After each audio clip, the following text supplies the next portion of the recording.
So getting towards the end, we have objectives 4 and 5 to go through. Documenting your information. Really important. This is just as important, if not more so, than doing the actual research. Strengthen your argument, include good data from reputable sources. Protect yourself against charges of plagiarism. Acknowledging your sources keeps you honest. Plagiarism is unethical and in some cases illegal. It's the act of using others' ideas without proper documentation. And just putting quotes in is not documenting. To instruct the reader, citing references enables readers to pursue a topic further. And to save time, the world of business moves so quickly that words and ideas must often be borrowed. Intellectual theft is plagiarism. Use of words or ideals is a serious offense and can lead to loss of a job. Famous historians, several high-level journalists, and even college professors have suffered grave consequences for copying from unnamed sources. You can avoid charges of plagiarism as well as add clarity to your work by knowing what to document and developing good research habits.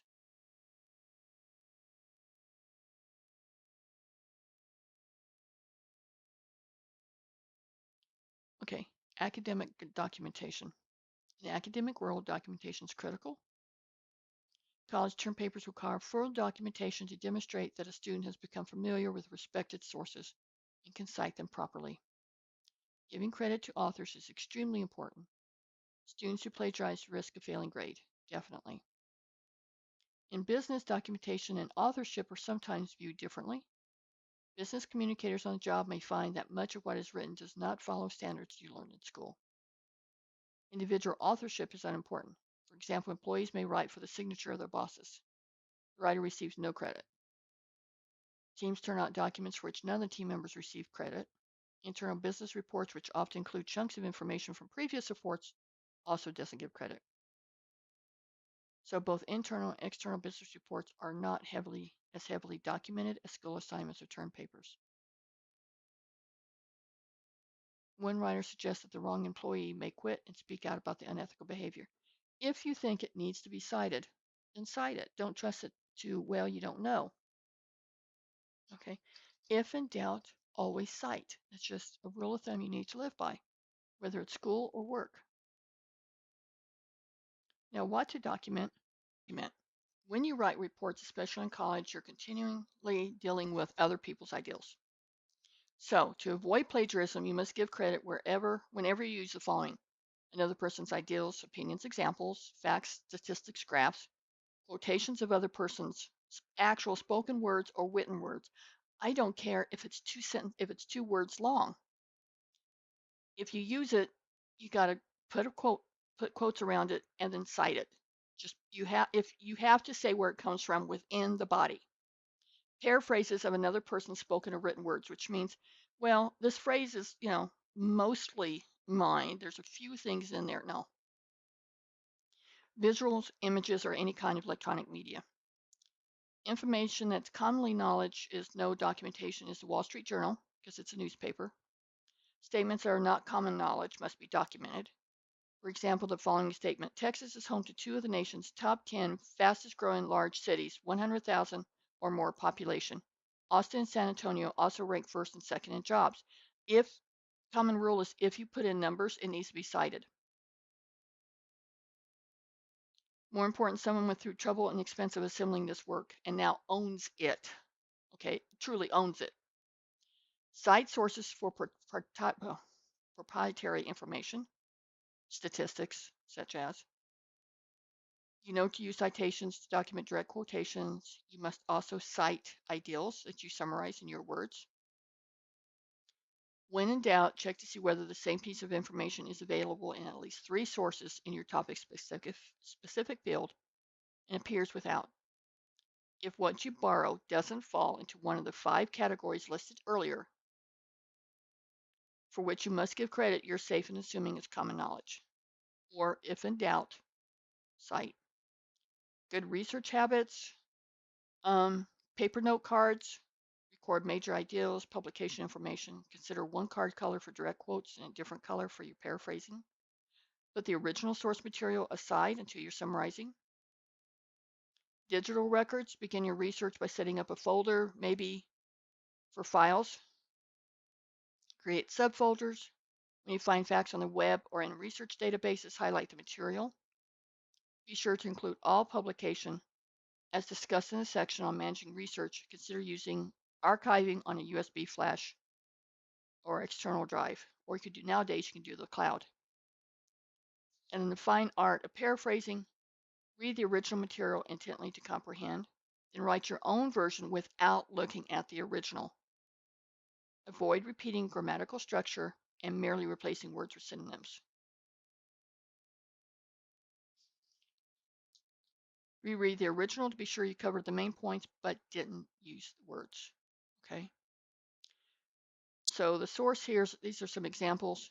We have seen in a short amount of time the disappearance of a large number of household brands that failed to take sufficient and easy heed of software revolution that's upending traditional brick and mortar businesses and creating a global pervasive digital economy. Now, plagiarize. Many trusted household names disappeared very swiftly because they did not sufficiently and early pay attention to the software revolution that is toppling traditional physical businesses and creating a global digital economy. Saylor 2012. Now, in your list of references at the end, you're going to have Saylor 20, and you're going to have this big, huge citation so that people can go to the end and find it. Acceptable as digital technology has allowed a whole new virtual global economy to blossom and very swiftly wipe out formerly powerful companies that responded too late or inadequately to this disruptive force that has swept the globe. And then Saylor 2012. When and how to quote, use direct quotations for three purposes only. Provide objective background data and establish the severity of a problem. Repeat identical phrasing because of its precision, clarity, and aptness. Sometimes there's just no other way to say it but the way it's said. To duplicate exact wording before criticizing. When you use a long quotation, try to summarize and introduce it in your words. You could precede it. In predicting employment trends, Charles Waller believes the corporation of the future would depend on a small core of full-time employees.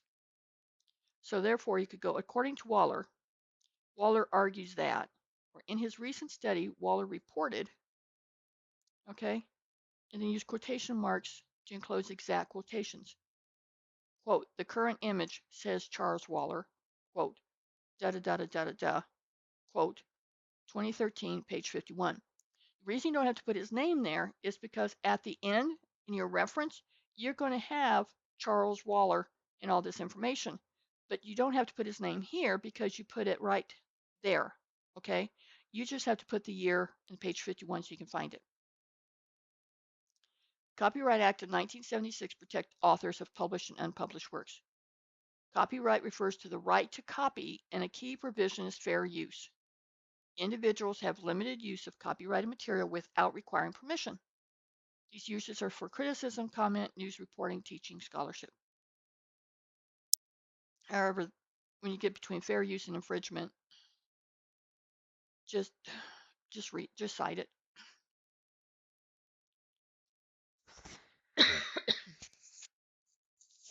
Four-factor test to assess fair use. Purpose and character of the use, nature of the copyrighted work, amount and substantiality of portion used. Copying a 200-word passage from a 200,000-word book might be allowed, but not 200 words from a 1,000-word article. A total of 300 words is mistakenly thought by many to be an acceptable limit, but courts have not upheld this figure. Don't rely on it. Effect of the use on a potential market. How to avoid copyright infringement. Assume that all intellectual property is copyrighted. Realize internet items and resources are not public domain. They really aren't. Observe fair use restrictions. Ask permission. Don't assume that a footnote is all that's needed. Citation formats. There's MLA and APA, and APA is becoming more popular. And if you want to go in the back of your book in Appendix C, you can find out information about this. Telling a story with infographics, which is kind of cool, like that. I'm a very visual person. Give me time, and I'd rather read this than read that. Get my mouse to working.